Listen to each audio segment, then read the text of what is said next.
Hi guys, welcome to our Facebook ads tutorial, no? Start tayo from lesson 1. How to create Facebook ads using Ads Manager, no? So dapat bago natin susimulan is meron kayong Facebook ads or Facebook page, no? Kung paano gumawa ng ads kasi hindi kayo makakapag-create ng conversion pag wala kayong page or website. So make sure na meron kayong Facebook page or Facebook ah, website na gagamitin, no? So dapat meron din kayong business manager once na nag-start na kayo mag-create ads. Dito ituturo ko sa lesson 1 kung paano gumawa ng basically Facebook ads campaign to advanced and expert, no? So dapat dito ka lang lagi sa aking channel, keep engaged lang para at least ma-continue ang iyong learnings dito for more lessons na sa aking mga ituturong ads, no? So, well, bago tayo mag-start, dapat um, nakapokus ka dito. At the same time, makita mo lahat ng aking ginagawang conversion kung paano ko nag-create. Dito naman, step by step, kung paano ko ginaguide yung mga katulad mo na hindi pa marunong or may idea na pero hindi alam yung tamang perfect pag-create ng ads, no? Kung ikaw man ay negosyante or isa kang digital marketing, so ito na yung sagot sa iyong problema. Kung paano lalakas ang iyong negosyo at kung paano mo i-manage ang iyong negosyo sa pamamagitan ng social media platform, no? So paano nga ba? Well, we'll start. Ready ka na ba? Let's go, no? So pumunta ka lang dito sa iyong ads manager. Well, dito sa Ads Manager, makikita mo ang lahat ng conversion. So, mag-i-start tayo. Paano nga ba mag-i-start? Let's say, katulad ng sinabi ko, dapat meron ka ng business manager na account, no? So, make sure din na meron kang fund. So, dito makikita yung fund sa may billing payment. Click mo lang yung billing payment and then, maglalagay ka ng budget, syempre, para makapag-start tayo, no? So, dito, wag niyong hahayaang wala tong fund. Katulad dito, may fund, 100. So, hindi ka makapag-create ng ads kung wala kang fund. Tandaan mo yan, ha? Useless lang kung wala kang fund. Okay? Alright. So, let's proceed to our campaign kung paano natin sisimulan. So, mag-i-start tayo using my Facebook page. So, dito sa taas, makikita mo yung add account number mo. Kung ano yung add account business number mo dito sa taas yan. So, yan. Isa-isa yung lahat yan. Kasi marami akong hawak, kaya isa-isahin ko. Pero kung ikaw ay isa lang, isang add account lang ang iyong gagamitin. Yung business add account, kung ano yung nilalagyan mo ng fund at the same time yung iyong nilalagyan ng mga ads and campaign. So, yun lang yung iyong gagamitin, no? So, I'll choose my ad account. Siguro may ad account from one marketer, no? So, yun yung aking gagamitin. So, eto na tayo. Piliin ko yung aking ad account, one marketer. Where are you? Ano yun? Oh, ibon pa. Alright. So, dito, ayun, one marketer. Alright. And then, teka. Yun. So, dito, let's say, dito meron na akong na-create na funds. Pero ipapakita ko pa rin sa inyo kung paano. No? So, ganito lang yun guys. Napaka-simple pero dapat step by step and also hindi dapat binibigla yung pag-convert ng ads. Step by step to. Depende sa yung business line or business niche kung anong gagamitin mo ang conversion. For example, in that case, ang gagamitin ko is since services ang aking ino-offer. So, I'll choose the objective campaigns from engagement. So, sa engagement is maraming message, inquiry. So, yun yung kailangan ko. Marami mag-i-inquire, marami yung magme-message. So, kaya ang aking pipilin is engagement. No? Then, I will continue. Continue mo lang guys. So, dito, tailor message, no.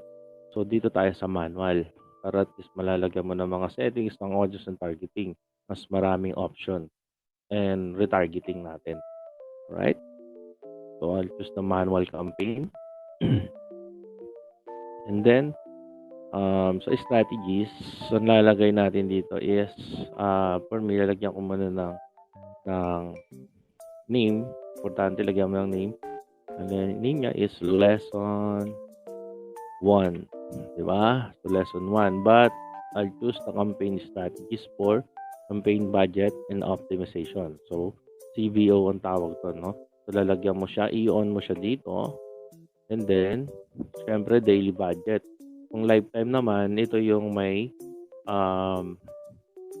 expiration date. Yung iyong ads. Kung 1 week, 2 weeks, 1 month, no? So, I'll choose daily budget ako. So, ang ilalagay kong budget dito, magkano? Walaan nyo. No? So, lalagay ko dyan is 200 pesos. Bakit? 200 lang. Sobra na yata yung 2,000. Ito naman ng 200. So, 200 pesos. And then, may purpose yan kung bakit 200 pesos. No? Tapos na ako dito. Ito, huwag nyo na itong galawin. Wala na ito. No? Dito itong category. Mga action. Kasi wala ka naman politics or something na government issue. No? So, forgot mo na yung mga yan. So, na-on ko na siya. So, talo na tayo dito sa ad set level. Ad set level. So, dito sa ad set level, makikita mo yung lahat ng conversion. So, dito, tulad nga na sinabi ko, I'll choose for messaging apps for more inquiries and comments and also direct message sa'yo. Pag messaging apps ang gamit mo. Pag ito naman on your ad, is to your comments and message sections and also yung iba pa mga nag-click ng link. And dito naman kung call number lang ang gagamitin mo, pwede. Ito naman kung mga website ka, so website yung gagamitin mo para doon sila bumili sa website mo or something makita yung ads mo. Ganun din tong apps. No? Kung may apps ka na website, pwede mo i-connect sa'yo.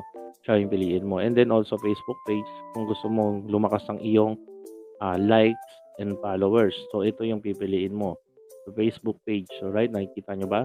So ito yung Facebook group. Kung meron ka ng community, kung gusto mo pala kasi yung iyong community, dito ka dapat sa Facebook group community. Kung yun ang ipopromote mo. No? But in that case, I'll choose my messaging apps to use messaging apps campaign. No? Gusto ko maraming mag-inquire. Like I said, no? So syempre dapat nandito ka sa click message. Wag na itong sponsored, no? Para mas mura. Click message lang. And then, dapat make sure yung page mo, no? Dapat nakalagay yung iyong Facebook page. Dahil pag nagkamali ka, pwede kang mapalis or mabiolate ni advertising, no? So, make sure na ilagay mo yung tamang iyong Facebook page. So, tulad ko, marami akong handle na company. So, ganun talaga. Well, I choose my one marketer. Yan. So since na napili ko na yung aking page, kung gusto ko mag-focus lang sa kanyang messenger. Ayokong gumamit ng Instagram and also WhatsApp. Ayoko niyan. No? So, dyan muna siya mag-focus sa messenger para marami akong inquiry. Right? And then, syempre, ang ating, kung papansinin nyo guys, walang budget na nakalagay dito kasi nandito na tayo naglagay sa campaign. No? So, yun yung campaign budget optimized CBO. So, dito is wala na.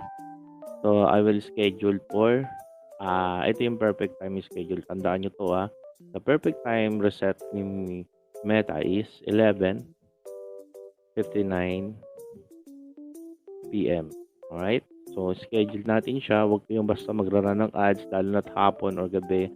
So, talagang medyo lalaking yung cost and pangit yung matrix. Kasi pa-off na, nagmamadali na yan para makakuha ng client nyo.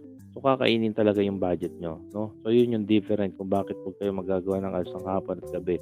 So, dapat make sure naka-schedule ng 11:59 p.m. ng gabi. Okay? So, dito naman, sa target location, since Philippines ang target ko, okay na sa akin ng Philippines. No? Depende sa inyo kung meron kayong ibang location. But, ito pa isang strategy na ituturo ko sa inyo para hindi lumaki ang inyong cost. So, dito, pwede nyo i-drop yung mga location na hindi dapat tamaan ng inyong ad. So, tulad nitong malapit sa dagat, maglalagay tayo ng exclusion. Exclusion. So, dito sa exclusion, mas makakatipid ka sa budget. So, ito pa yung isang tips na mas malaking ah, budget na makakatipid ka pag ginamit mo siya, no? I-drag mo lang yun dyan. Diba?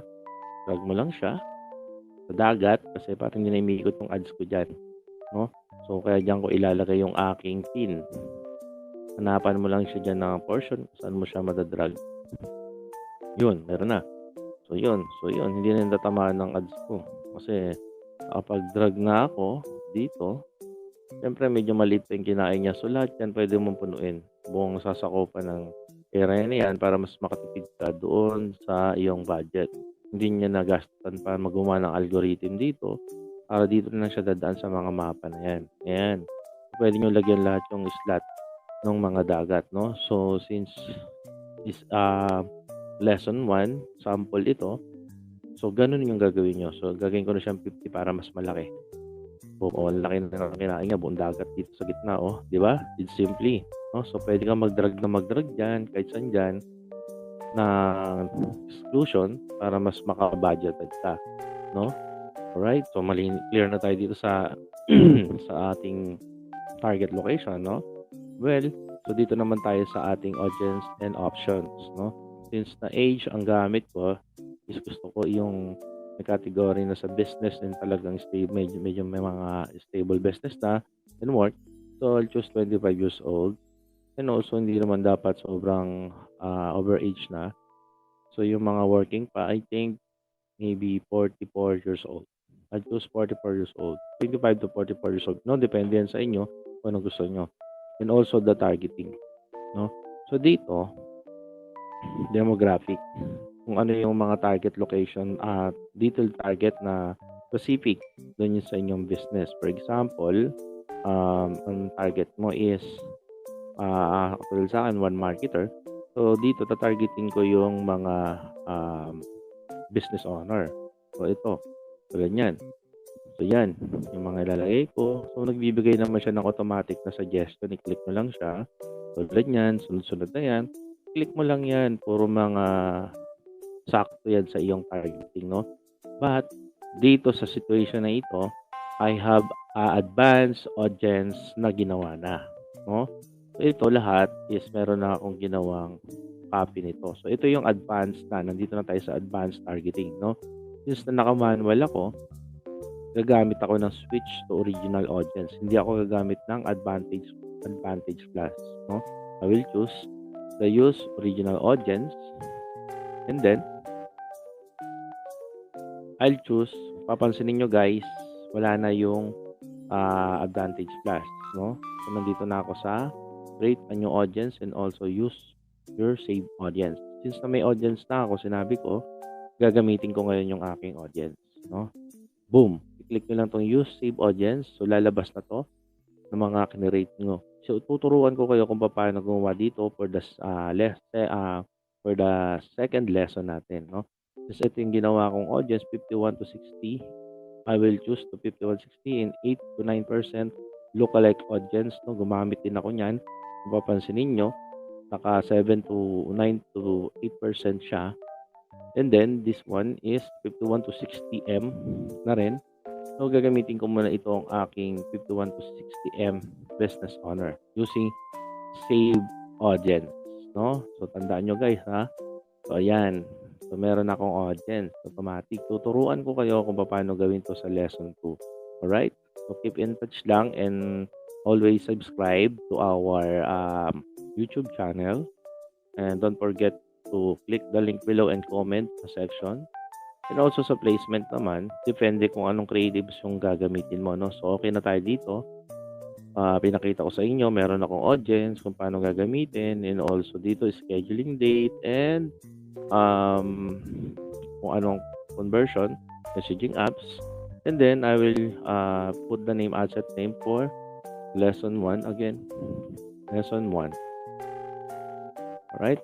So, let's proceed to ads level. Papasadahan nyo yan para sigurado na wala kayong nalagdaan, nalampasan, no? So, dito na tayo sa third level. Ito yung first is campaign level. And the next is ad set level. And the last is ads level, no? So, i-click mo lang si ads level. And then, so dito yung different kung bakit kanina sinabi ko meron kayong Facebook page or Facebook ads or website. No, so dito sa ads level, in that case, ang gagamitin ko ngayon yung post ko dun sa aking Facebook page. Alright? So, paano ba yun? So, ganito yung guys. Pakita ko sa inyo. So, dito, punta ako sa aking Facebook. Right? So, nandito ako ngayon sa aking Facebook, no? So, ipapakita ko sa inyo kung paano kung maglagay ng engagement at lumakas ang engagement at ang inyong audience ng inyong Facebook page, no? So, ito yung strategy guys para dumami kaagad ang inyong audience and also engagement, no? For example, this one or this one, yung dalawa na yan, or ito, or yung video ko na lang, or ito, pwede yan, or ito. So, gagamitin ko yan doon sa aking ads level, no? So, balik tayo kay Ads Manager. Alright, so dito, ito yung ad setup na tinatawag, no? Dito sa ad setup, we have three options. Yung use existing posts and use creative hub mukbang. Pero mostly ito lang ang ginagamit kadalasan. No, create ads, which is maglalagay ka ng photos and creation. Pero dito, like I said, gagamitin ko yung aking post sa Facebook page para dumami ang engagement and also audience, no? I will use my use existing posts. Alright? And then, after nyan, punta ka dito sa add creative, no? And then, dito, select post. Click mo lang yung select post. Boom! So, ito na yun, yung mga nakapost sa aking Facebook page, di ba? O, yan yung nandito. Ayan. Yung mga to, yan yung mga bago, di ba? So, yan sila.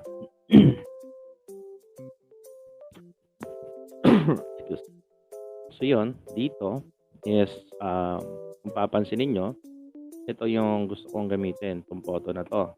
No? So, asan yan? Saan na yun? Hanapin natin siya. Oh, so ito siya. So, 2 likes na siya meron. No? So, gagamitin ko siya dito sa Ads Manager. Meron siyang 2 likes. Ayan yun, di ba? Di ba? So, easy. And then, click nyo siya, and then continue lang. Boom! Di ba? So, yun. Nandito na siya, guys. So, very easy kung paano mag-create ng ads using Facebook Ads Manager, no? So, pag lumabas yung ganito, send message to call action button required. It means, dapat baguhin mo, alisin yung call action button, gawin mong send message. Saan mo makikita yun? Dito sa baba. Yun. Yung button. Ayan, oh. Yung button. Diba? Sabi niya yung button. So, palitan mo siya, gawin mong send message. Then, update. Boom. So, wala na. Diba? Pero hindi siya tugma based dun sa campaign.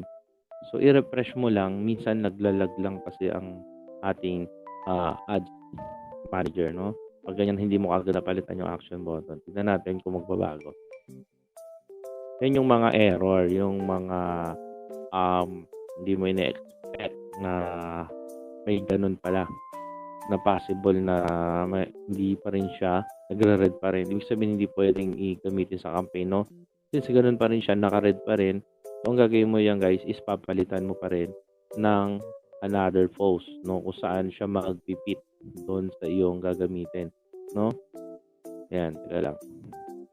So ayaw niya, so papalitan natin siya ulit. So ang gagawin natin is change post mo lang. Ang gagamitin ko naman is teka, dito ako. Pili na lang ako dito. So, gusto ko ito. So, share ko lang. So, yan ang gagamitin ko. Nakapost sa aking page. And then, boom. Yun. Mukhang wala ng red. No? Ibig sabihin, nag-grant na ni Meta. So, pwede siya. Pwede siyang i-running ad. Right? So, ganun lang kasimple guys. No? So, papangalanan ko yan ng lesson/1 ad. Alright, so yan, di ba? Lagyan niyo ng pangalan. So, ganun lang kasimple gumawa ng ating Facebook ads using Ads Manager and also the targeting, no? But, pwede nyo gawin to in one campaign, one ad set, one ads, para mas lalong advanced. Ang gagawin mo guys is hindi siya katulad ng binus mo, ganito yung format, tatlo lang din. So dito, since nasa advanced to expert mode tayo, so gagawin natin siyang dalawang ads. So paano? So ganito, itong tatlong dot, click mo lang yan. Then, i-duplicate mo siya. And then, dapat laging existing lang muna ang iyong gagamitin. Wag original, no? Para at least ma-edit mo pa siya. Then, duplicate, one copy. Boom! So, yun. Pa-duplicate na natin siya, guys, no? So, palitan natin siya. Gawin natin siyang lesson 2. So, lesson 1, adds 1. And lesson 2, adds 2. Pero dapat, magkaiba sila ng ads, no? So, palitan natin siya. I will choose to change post para dalawa yung ads mo. So, sample, itong isa. Ito ang lalagay natin, no? I-click mo lang siya. And then, continue na natin kung i-grant. Katulad niyan, send action, message call action pa rin. Yung isa. Tingnan natin kung talagang pwede siyang gamitin. Update. So, right. So, yun. Pwede pala siyang gamitin. So, yun. Papansinin nyo, guys. Hindi daw. Kasi invalid sa creative. Ibig sabihin, hindi siya pwedeng i-add, no? So, papalitan pa rin natin siya. Pag ganyan, papalitan nyo lang siya para hindi kayo mahirapan. So, I will choose, I will choose this one. I think, ito.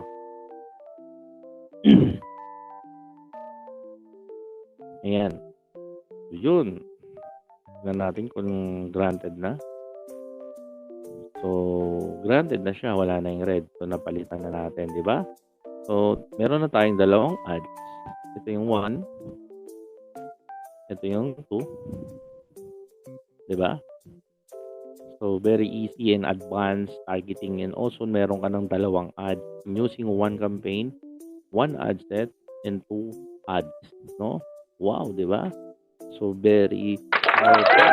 Diba? So, yun yung pinaka-the best, guys. But, hindi pa tayo nagtatapos dyan, no? So, marami pa tong kasunod. Pahahabain natin to hanggang baba kung paano. Well, sa next lesson ko, ituturo ko kung paano mag-duplicate and also multiple audience and multiple ads and multiple campaign dito in one campaign and multiple ads at level. Kung paano, basta tumutok ko lang sa aking lesson for the lesson number 2. Abangan mo yun, ipopost ko na, malapit na, no, yung kasunod nito para mas advance ka pa sa mga matututunan mo sa akin, okay? But keep comment and engage lang sa aking mga video and also subscribe now and share na rin. And lagay nyo lang yung pangalan nyo sa baba at sasagutin ko lahat kayo sa aking comment section below, okay? We'll see you for the next lesson, guys. Marami pa akong mga ituturo sa inyong advance, no? Well, thank you so much. By the way, I'm Aaron De Torres from One Marketer.